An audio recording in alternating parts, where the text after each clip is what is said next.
20th, 2020. I'd been injured at work, so I was off work for some time. And I had gone on the internet and went down the rabbit hole, and I heard about Regan Russell and this woman who had been killed by a transport truck. And I'm like, what the hell is that? And she's bearing witness. What is bearing witness? So I went down another rabbit hole and I learned all about Regan Russell. I watched her documentary and I bawled my eyes out. And as soon as my jaw surgery was complete, the last thing I ate was chicken noodle soup. Without the chicken, just the broth. That was the last thing I ate. And I became vegan the next day.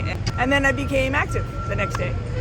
My story started back actually in 2003. And I finished reading a book called Diet for New America by John Robbins. And it definitely resonated with me back then. And I went vegetarian and stayed vegetarian for quite a long time before I decided I was going to go vegan, which was about 6 years ago. So July 1st, 2017, I officially went vegan permanently. And here I am. I was raised on the farm. We had cattle mostly, and also pigs, and we had chickens as well. So the cows and the pigs we used to send away on trucks to slaughter. The chickens we get and keep them for ourselves afterwards. The farm's been in the family for about 3 generations now. And it's my grandpa, my great-grandfather farmed it, my grandfather, and then my dad. And us boys, there's 3 boys in our family. We have no interest in taking over the farm at this point. So they're about 2 years away from retirement. When I think back all the years of watching cows and pigs especially be slaughtered in front of me, I always thought, or at least I was taught, that it was normal and this was something we did to animals, right? And then years after the fact I realized it's, traumatizing to some degree, but at the same time it gives me some leverage, especially in conversations with people, to realize that, hey, you know what, I know where they're coming from, especially farmers, because I was there, I lived that.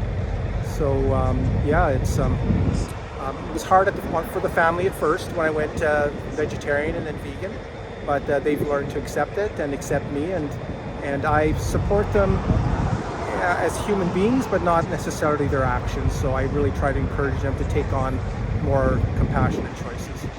My 50th birthday, me and my partner, he is driving me all the way down across Canada from Edmonton to do activism along the way with all the other activists that I can find, all the other vegans that are sitting on the couch. It's time for you to get up off the couch. We all need to get active. The animals are dying. They're dying right there. I just learned seconds ago that the cows that I just bared witness to are being sliced apart right now as I speak. I'll process that later. However, you guys who are sitting on the couch, I love you to pieces for being vegan. Thank you so much. I love it. But please, do something for the animals. They need you. And that's why I'm traveling across country, to get people active, to get them motivated, right? I mean, being here surrounded by all these wonderful people, these dedicated, motivated, fierce, bold activists.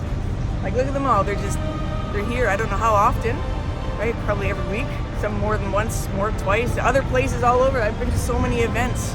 It's so inspiring. I've got so many ideas. When me and my partner get back to Edmonton, we're just gonna hit the ground, motivate all the other activists along the way home and when we get there.